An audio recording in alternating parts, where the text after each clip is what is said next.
علی بھائی اگلا سوال ہے، یہ کشف القبور کا عقیدہ کیا چیز ہے؟ بعض نام نہاد صوفیاء کا یہ دعویٰ ہے کہ وہ روحانی طور پر اس مقام پر پہنچ جاتے ہیں کہ کسی بھی قبر پر توجہ کر کے اس مردے کی جزا یا عذاب سے متعلق بالکل صحیح بتا دیتے ہیں۔ کیا یہ دعویٰ درست ہے؟ میرے بھائی یہ دعویٰ تب درست ہوگا جب آپ کسی چیز کو کاؤنٹر ویریفائی کر سکیں۔ مثلاً آپ وہاں بیٹھے ہوئے ہیں اور میں یہ کہتا ہوں کہ جی ان کتابوں کے پیچھے ایک شیشے کا گلاس ہے، آپ کو تو نظر نہیں آ رہا۔ جب تک آپ یہاں آ کے خود دیکھ نہیں لیتے یا میں اٹھا کے ایسے سامنے نہیں لے آتا، اس وقت تک کاؤنٹر ویریفائی تو نہیں ہوگا۔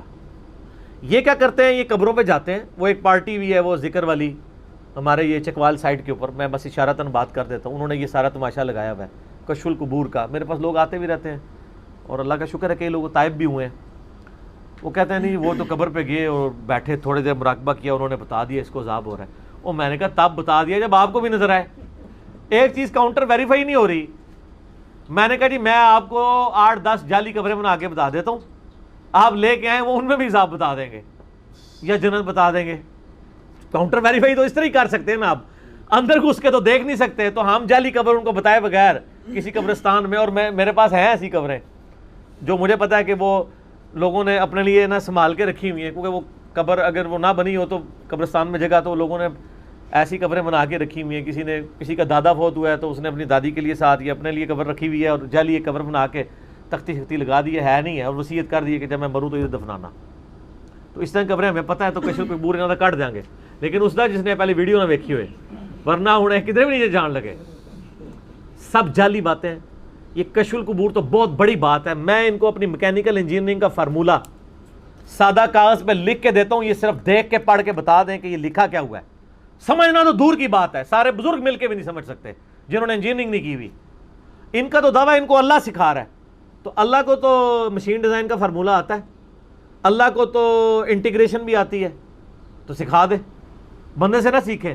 کشف القبور بھی تو انہوں نے اللہ سے ہی سیکھا نا، یا اپنے پیر صاحب سے سیکھا ہے تو پیر صاحب بھی بتا دیں کیا لکھا ہوا ہے۔ آپ کا کیا خیال ہے، بتا دیں گے؟ تو دل کے حال کہاں سے بتائیں گے؟ کشف القبور کا عقیدہ شرکی عقیدہ ہے، بدعت پہ مبنی ہے اور یہ گمراہی پہ مبنی ہے، یہ بالکل پاسبل نہیں ہے، اور میں اس کو کتاب و سنت سے ثابت کروں گا۔ صحیح مسلم میں حدیث ہے، نبی صلی اللہ علیہ وآلہ وسلم ایک قبرستان کے پاس سے گزر رہے تھے، آپ کا خچر بدک گیا، یعنی اللہ تعالیٰ نے اس خچر کو دکھا دی وہ چیز۔ کیوں؟ صحیح بخاری میں حدیث ہے کہ نبی علیہ السلام نے فرمایا جب میت کو آپ چارپائی پہ رکھتے ہو تو وہ چیخو پکار کرتی ہے بری میت، اور اس کی چیخو پکار زمین و آسمان کی ہر مخلوق سنتی ہے سوائے جن و انس کے، اگر جن و انس سنیں تو بے ہوش ہو جائیں۔ اور اللہ تعالیٰ کبھی کبھار یہ چیزیں دکھا دیتا تھا نبی کی موجودگی میں۔ خچر ظاہر ہے چونکہ جن و انس میں نہیں آتا، اللہ نے اس کو وہ عذاب دکھایا۔ نبی علیہ السلام چونکہ اللہ کے پیغمبر ہیں، ان کو وحی کے ذریعے وہ چیز دکھا دی گئی۔ آپ علیہ السلام کھڑے ہو گئے، آپ نے فرمایا یہ قبریں کن کی ہیں؟ تو بتایا گیا اس زمانے جاہلیت میں کچھ مشرکین ہیں ان کی قبریں ہیں۔ تو آپ نے فرمایا ان کو تو عذاب ہو رہا ہے، صحابہ کو تو نظر ہی نہیں آیا۔ پھر آپ نے فرمایا میں نے ارادہ کیا کہ میں تمہیں یہ عذاب قبر سنوا دوں اللہ سے دعا کر کے، لیکن مجھے خطرہ ہوا تم اپنے مردے دفنانا چھوڑ دو گے۔ ابو بکر، عمر، عثمان و علی رضی اللہ عنہم اجمعین وعلیہم السلام اجمعین کو تو عذاب قبر سنائی بھی نہیں دیتا، جبکہ نبی بھی موجود ہیں، اور نبی علیہ السلام فرما رہے ہیں میں دعا کروں تو سنوا سکتا ہوں، دکھانے والی بات نہیں۔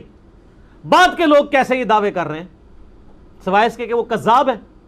پھر نبی علیہ السلام نے فرمایا سب کے سب اللہ کے حضور جہنم کے عذاب سے اللہ کی پناہ مانگو، تو سب نے کہا اللہ ہم جہنم کے عذاب سے تیری پناہ میں آتے ہیں۔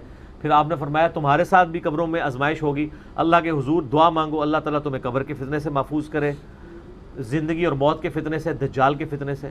بلکہ بخاری مسلم میں آتا ہے آپ نے تشہد میں دعا تعلیم فرمائی ہے اللہم انی اعوذ بک من عذاب جہنم ومن عذاب القبر ومن فتنۃ المحیا والممات ومن شر فتنۃ المسیح الدجال۔ 4 چیزوں کے اگینسٹ اللہ کی پناہ طلب کرو، نبی علیہ السلام نے فرمایا، عذاب جہنم، عذاب قبر، زندگی اور موت کے فتنے، اور دجال کے فتنے سے۔ پھر وہ حدیث جو آپ بچپن سے سنتے ہیں، بخاری و مسلم دونوں میں حدیث ہے، نبی علیہ السلام ایک جگہ سے گزر رہے تھے، 2 قبروں کے پاس رک گئے، صحابہ نے کہا کیوں رکے؟ فرمایا ان کو عذاب ہو رہا ہے، اور کسی بڑی وجہ سے نہیں۔ ایک بندہ پیشاب کے چھینٹوں سے نہیں بچتا تھا، اور مسلم شریف کی ایک طریق کے اندر آتا ہے کہ وہ پیشاب پردے میں نہیں کرتا تھا، اور دوسرا چغلی کھایا کرتا تھا، اس کی وجہ سے ان کو عذاب قبر ہو رہا ہے۔ پھر آپ علیہ السلام نے ایک درخت کی ٹہنی توڑی، اس کے 2 ٹکڑے کیے اور دونوں قبروں پہ لگا دیے. فرمایا میں اللہ سے امید کرتا ہوں جب تک یہ ہری رہیں گی ان کے عذاب میں کمی ہو جائے گی. آپ کے مبارک ہاتھوں کی برکت سے، یہ آپ کے ہاتھوں کی برکت ہے. ہماری ٹہنیاں لگانے سے کچھ نہیں ہونا، لگائیں ضرور، سنت ہے، لیکن جو عذاب کی تخفیف کی گارنٹی ہے وہ نبی علیہ السلام کے مبارک ہاتھوں پہ. کیوں؟ بخاری اور مسلم دونوں میں حدیث ہے، ایک حبشی عورت تھی جو مسجد نبی کی صفائی کیا کرتی تھی، ایک دن فوت ہو گئی. صحابہ کرام نے راتوں رات اس کو دفنا دیا جنازہ پڑھ کے.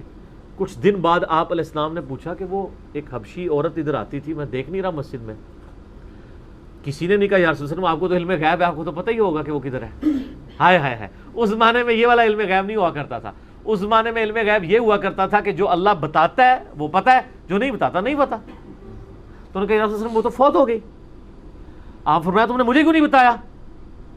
حریص علیکم بالمؤمنین رؤوف الرحیم. یار مسجد کی صفائی کرنے والا بھی اللہ کے نبی کو کتنا محبوب ہے. آپ کے نزدیک سٹیٹس یہ ہے کہ اللہ کے لیے کس کی کمٹمنٹ ہے. آپ نے صحابہ کو ساتھ لیا، اس کی قبر پہ گئے. ہائے ہائے ہائے، یہ پروٹوکول ہے سر، دنیاوی منصب پروٹوکول نہیں ہے. ایک کالی حبشی عورت بھی نبی علیہ السلام کے لیے کتنی قیمتی ہے.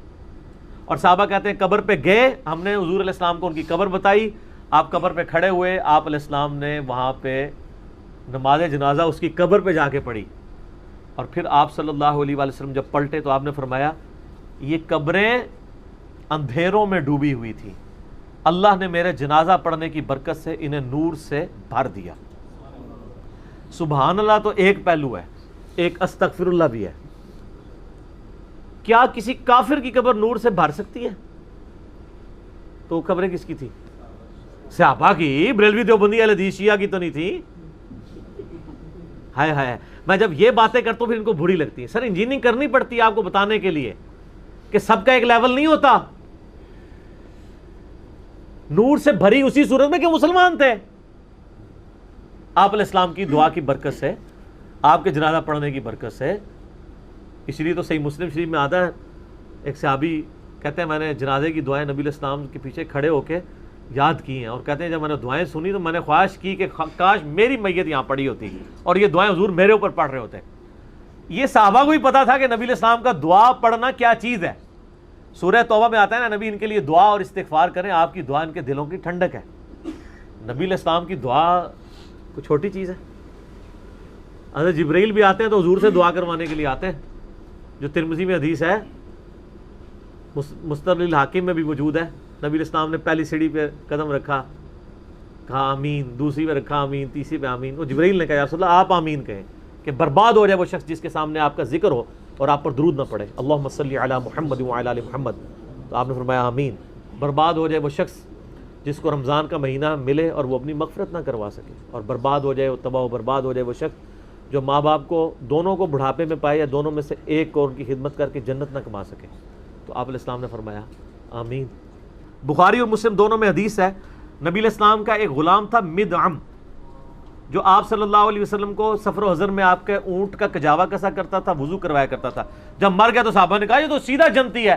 آپ فرمایا تم جنت کی بشارت دے رہے ہو، حالانکہ مجھے اللہ نے دکھایا کہ اس نے مال غنیمت کی ایک چادر چوری کی تھی جو آگ کی بنا کے اس کے اوپر ڈال دی گئی ہے. تو صحابہ کرام گھروں کو دوڑے. اگر کسی نے ایک رسی کا ٹکڑا بھی اٹھایا ہوا تھا نا، یہ نہیں کہ یہ خیر ہے یہ لے جاؤ، وہ واپس جمع کروا دیا. نبی علیہ السلام کو وضو کروانے والا، آپ کی سواری کا کجاوا کسنے والا، اس کی نسبت کام نہیں آئی ہے، اللہ تعالیٰ نے اس کو آگ کی چادر بنا دی ہے. وہ چادر تو آپ اور میں تو اس کو اولیاء اللہ ہی سمجھتے ہیں نا، ٹھیک ہے نا. تو یہ اتنا آسان معاملے نہیں ہے جتنے لوگ سمجھ رہے ہوتے ہیں.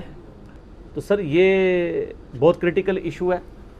نبی صلی اللہ علیہ وآلہ وسلم نے کشف القبور کا عقیدہ امت کو سمجھا دیا ہے کہ کشف القبور کیا ہے. یہ سب کی سب کہانیاں ہیں ان کی چل رہی ہیں، جھوٹ بول رہے ہیں، کاؤنٹر ویریفائی کوئی نہیں ہے. اس لیے یہ سب کا سب وہ پی کے چل رہا ہے اور ٹیبو چل رہا ہے. ٹھیک ہے. مجھے اگلے دن ایک بندہ یہاں ملنے آیا، مجھے کہنے لگا جی وہ اتنے پڑھے پڑھے لکھے لوگ ہیں اور وہ بھی عقیدہ رکھتے ہیں، ان کی دنیاوی تعلیم ہے. میں نے کہا وہ پڑھے لکھے جاہل ہیں. کہتا ہے کس طرح؟ میں نے کہا دنیا میں امریکہ کے بعد سب سے زیادہ پی ایچ ڈی کس ملک میں ہے؟ انڈیا میں. اور وہ بتوں کے آگے جھکتے ہیں، پڑھے لکھے جاہل ہیں. اگر انڈیا کے پی ایچ ڈی بتوں کے آگے جھک سکتے ہیں تو آپ کے ایم اے پاس اور بی اے پاس لوگ اگر یہ کچھ عقیدہ رکھتے ہیں کہ قبروں میں ہم دیکھ لیتے ہیں تو کوئی اتنی معجوب بات نہیں ہے، وہ بھی پڑھے لکھے جاہل، وہ بھی پڑھے لکھے جاہل، ٹھیک ہے نا. ان کے ساتھ شیطنت والا معاملہ اگر کوئی سمجھتا ہے کہ اس کے ساتھ ہو رہا ہے نا، جب اسے قبر کے اندر کچھ نظر آ رہا ہو وہ پڑھ دیا کرے لا حول ولا قوت الا باللہ، انشاءاللہ سب کچھ غائب ہو جائے گا. مجھے ایک ڈاکٹر صاحب ملے، میں تندور پہ روٹیاں لینے کے لیے گیا ہوا تھا، آئے جی اشک بار آنکھوں سے، علی صاحب کچھ نہ پوچھو اس دفعہ کیا ہوا. میں نے کہا جی کیا ہوا؟ وہ ہر سال عمرے پہ پیسے جوڑ کے نا رمضان شریف میں عمرے پہ جاتے ہیں. کہتے ہیں میں روزہ شریف پہ حاضر ہوا، جالی شریف کے سامنے سلام عرض کر رہا تھا، سرکار باہر تشریف لے آئے. خواب میں نہیں سر، بیداری میں. بڑی کرم نوازی ہوئی ہے. اچھا اب وہ جو کچھ کہہ رہا ہے وہ ہوا بالکل اس طرح ہی ہوا ہوگا، میں نہیں کہتا وہ جھوٹ بول رہا ہے. یہ جب کسی کے ساتھ اس طرح کا تجربہ ہو میں اسے صرف ریکویسٹ کروں گا کہ ایک دفعہ لا حول ولا قوت الا باللہ پڑھ لیں، تو آپ کو اس معاملے کی حقیقت کھل جائے گی. لیکن آپ یہ بات کریں وہ آپ کو گستاخ کہہ دیں گے، اس کا جواب ان کو پہلے دے دیں، ڈائریکٹ نہ بتائیں ان کو یہ بتائیں کہ جی بخاری اور مسلم میں حدیث ہے کہ اللہ نے مجھے جنت کے خزانوں میں سے ایک خزانہ دیا ہے، لا حول ولا قوت الا باللہ. یہ جنت کا خزانہ ہے. جو نبی علیہ السلام اپنی امت کو جنت کا گفٹ دے رہے ہوں، اس نبی کے سامنے لا حول ولا قوت الا باللہ پڑھا جائے تو وہ ناراض تو نہیں ہوں گے نا؟ وہ کہے گا نہیں ہوں گے. تو ان کو کہ آندہ جب کبھی آپ کے سامنے نبی علیہ السلام اس طرح قبر سے باہر نکل کے آئے نا تو آپ نے بلند آواز سے پڑھنا ہے لا حول ولا قوت الا باللہ، اور اپنا ایکسپیرینس پھر مجھ سے شیئر کرنا ہے. اور لوگوں نے ایکسپیرینس شیئر کیے ہیں. مجھے ایک بندے نے بتایا، ان کے اپنے ایک جاننے والے تھے، وہ کہتے ہیں جی میرا ایک دوست تھا تو وہ کہتا تھا میں راوی کے پل پہ روزانہ شام کو نا داتا صاحب سے ملتا ہوں. اب ان کو فوت ہوئے 465 ہجری میں فوت ہوئے ہیں، 1000 سال ہو چکے ہیں. کہتے ہیں میں نے اس سے کہا کہ بھائی اب جب کبھی داتا صاحب سے ملاقات ہو تو تم نے لا حول ولا قوت الا باللہ پڑھنا ہے. اس نے کہا استغفر اللہ، میں کس طرح پڑھ سکتا ہوں، یہ تو گستاخی ہے، یہ تو شیطان کو دیکھ کے پڑھتے ہیں. تو وہ تو ہم نے فارمولہ بتا دیا نا کہ جنت کا خزانہ شیطان والا چکر نہیں ہے، تو وظیفہ ہے ہمارے، تو صبح شام کے وظائف میں لکھا ہوا ہے. فرض نماز کے بعد اذکار میں آتے ہیں یہ الفاظ مسلم شریف میں لا حول ولا قوت الا باللہ مخلصین لہ الدین ولو کرہ الکافرون. تو وہ شام کے وقت گیا، جب ڈالی، اس نے پڑھا لا حول ولا قوت الا باللہ، تو وہ بزرگ چیخ مار کے غائب ہو گئے. وہ تو غائب ہو گئے، اس نے رونا شروع کر دیا. وہ کہنے لگا بزرگ ناراض ہو گئے. اللہ کا ذکر سن کے کون بھاگتا ہے؟ اگر یہ مجھے کہتے ہیں نا یہ انسانوں میں سے شیطان ہے، میرے سامنے آپ لا حول ولا قوت الا باللہ اسپیکر میں پڑھیں، میں غائب نہیں ہوں گا، تو میں پھر اولیاء اللہ میں سے ہوا نا. ظاہر ہے مجھے برا بھی نہیں ہوگا، میرے ماتھے پہ بل بھی نہیں آئے گا. آپ پڑھیں اعوذ باللہ من الشیطان الرجیم، مجھے بڑی خوشی ہوگی. لیکن آپ کے بزرگ کے سامنے پڑھے وہ ناراض ہو جاتا ہے. تو اس کا کیا مطلب ہے؟ اس کی رشتہ داری کس کے ساتھ ہے؟ یا تو وہ خود اس کا اعلیٰ کار بنا ہوا ہے. یعنی اس میں ہم داتا صاحب کو کچھ نہیں کہہ رہے، ان کا کوئی لینا دینا نہیں ہے، ان کی طرف منسوب ہے. مولا علی علیہ السلام کے ساتھ ایسے عجیب و غریب واقعات لوگوں نے منسوخ کیے. ہمارے محلے میں ایک بھائی، اب تو بڑا ماشاءاللہ ان کا، پہلے وہ کام بھی کرتے تھے، پھر کام شام چھوڑ کے تعویذ دھاگوں میں پڑ گئے، تو وہ اس کی کمائی آپ کو پتہ ہے بہت زیادہ ہے، تو سب کو کام چھوڑ چھاڑ کے بیٹھ گئے. تو مجھے آگے کہتے ہیں کہ جی آپ کی باتیں تو بڑی علمی ہیں، لیکن میرے تو ذاتی ایکسپیرینس ہوئے ہیں، میں کیسے انکار کروں، میری تو روزانہ فلاں بزرگ سے ملاقات ہوتی ہے. میں نے کہا جی آپ اگر اتنے اعتماد والے ہیں نا تو اب وہ بزرگ آئیں تو آپ نے لا حول ولا قوت الا باللہ پڑھنا ہے. کہتا استغفر اللہ، میں کبھی نہیں پڑھوں گا. اب وہ کبھی نہیں پڑھے گا، وہ کبھی غائب نہیں ہوں گے، اور اگر وہ پڑھے گا اور وہ غائب ہو جائیں گے تو مجھ سے ناراض ہو جائے گا. ٹھیک ہے، تو آپ دیکھیں کیسی مور لگ جاتی ہے بندے کے اوپر. تو یہ جو لوگ کہتے ہیں نا ہم قبروں کو دیکھتے ہیں اور ہمیں کچھ نظر آتا ہے، اس وقت اللہ کی طرف توجہ کر کے ایک دفعہ لا حول ولا قوت الا باللہ پڑھے تو ان کی پوری شیطنت کھل جائے گی. اگر پھر بھی نہیں کھلتی نا تو قبر تو اندر ہے نا. میں باہر تمہیں فارمولہ تمہارے سارے بزرگوں کو لکھ کے دیتا ہوں اپنا مشین ڈیزائن کا، جس میں لیٹن کے، گریک کے، انگلش کے ورڈز ہوں گے، الفابیٹس، وہ صرف مجھے ریسائٹ کر کے بتا دیں، دیکھ کے. سمجھنا تو دور کی بات ہے، سمجھنا تو ان میں سے اکثر لوگوں کو قرآن کا ترجمہ نہیں آتا ہوتا. انہوں نے کیا کرنا ہے؟ اور میں ایسے کہتا ہوں ان کے صبح شام کے اذکار اور فرض نماز کے بعد کے اذکار یہ مجھے سنائیں. 17 اذکار فرض نماز کے بعد کے اور تقریباً 22 صبح شام کے نبی علیہ السلام کی دعائیں ہیں بخاری اور مسلم میں، جو میں زبانی ان کو ترجمے سمیت ہمارے اسٹوڈنٹ سنا دیں گے. ان کے کسی خلیفہ مجھے سنا دے، وہ اس سے بڑا چیلنج ہے، بغیر اٹکے ہوئے دیکھ کے پڑھ کے سنا دے صحیح عربی لنگوسٹک میں. تو یہ لوگ دعوے کرتے ہیں ہم جو ہے نبی علیہ السلام کے قدموں تک پہنچے ہوئے ہیں، یہ سب کچھ. سب کہانیاں کروا رہے ہیں، ان کہانیوں کے اوپر ان کے معاملات چل رہے ہیں، اور چہروں کے ساتھ دھوکے نہ کھایا کریں۔ طارق جمیل صاحب کتنا خوبصورت چہرہ ہے، لیکن کبھی بریلویوں کو وہ خوبصورت نظر نہیں آتا۔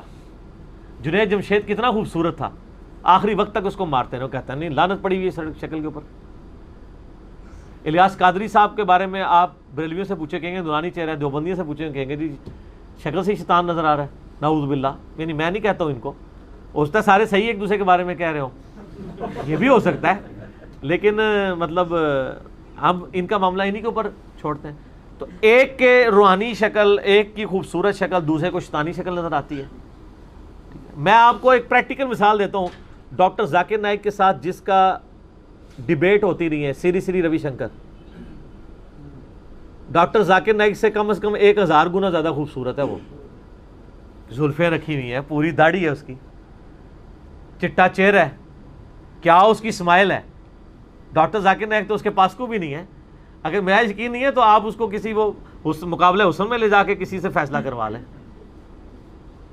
آپ نہیں ماننا چاہتے الگ بات ہے، اہل حدیث نہیں مانیں گے، باقی تو ویسے ہی کہیں گے بالکل ٹھیک کہہ رہا ہے، کیونکہ وہ ڈاکٹر ذاکر نائک سے محبت نہیں کرتے۔